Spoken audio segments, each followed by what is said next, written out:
اعتکاف کے بارے میں لوگ پوچھتے ہیں، سوال کرتے ہیں کہ بھائی اعتکاف 10 دن، تو اللہ کے نبی کی سنت ہے 10 دن اعتکاف کرنا،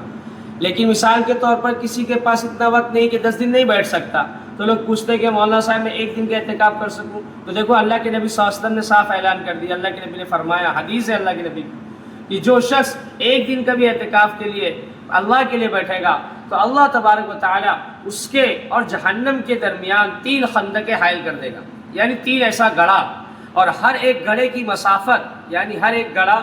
جس کا اور جہنم کے درمیان ایسا فاصلہ ہوگا جو دنیا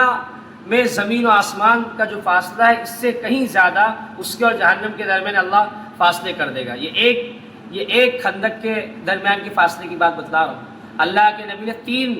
تین خندق فرمائی ہے کہ جو شخص 1 دن کا بھی اعتکاف کرے گا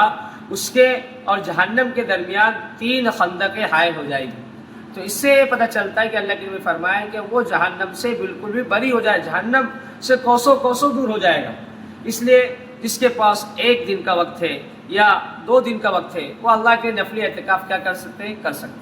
اور مسجد کے آداب میں یہ ہے کہ جب مسجد میں آپ آؤ تو داہنا پیر داخل کرو اور جو دعا ہے وہ پڑھو، اور اس کے ساتھ ساتھ اب یہ بھی دعا پڑھ لو، اعتکاف کی نیت بھی کر لو، بسم اللہ دخلت وعلیہ توکلت ونویت سنت الاعتکاف۔ بسم اللہ، جو میں شروع کرتا ہوں اللہ کے نام سے جو بڑا مہربان نہایت رحم والا ہے، اللہ کے نام سے مسجد میں داخل ہوتا ہوں اور یہ اعتکاف کی نیت کر لیتا ہوں۔ کوئی کسی کو دعا نہیں یاد ہے تو وہ گھستے سال اعتکاف کی نیت کر لے کہ میں اعتکاف کی نیت کر لیتا ہوں۔ تو جتنی دیر مسجد میں رہے گا، وہ آدھا دن رہے یا 4 گھنٹہ رہے، 1 گھنٹہ رہے، تو اسے عبادت کے ساتھ ساتھ اعتکاف کا بھی ثواب اس کو ملتا رہے گا۔ اس لیے کوشش یہ کرے کہ ہر انسان مسجد میں داخل ہوتا ہے تو کیا کر لے، اعتکاف کی نیت کر لے۔ مسجد کے آداب میں سے بھی ہے۔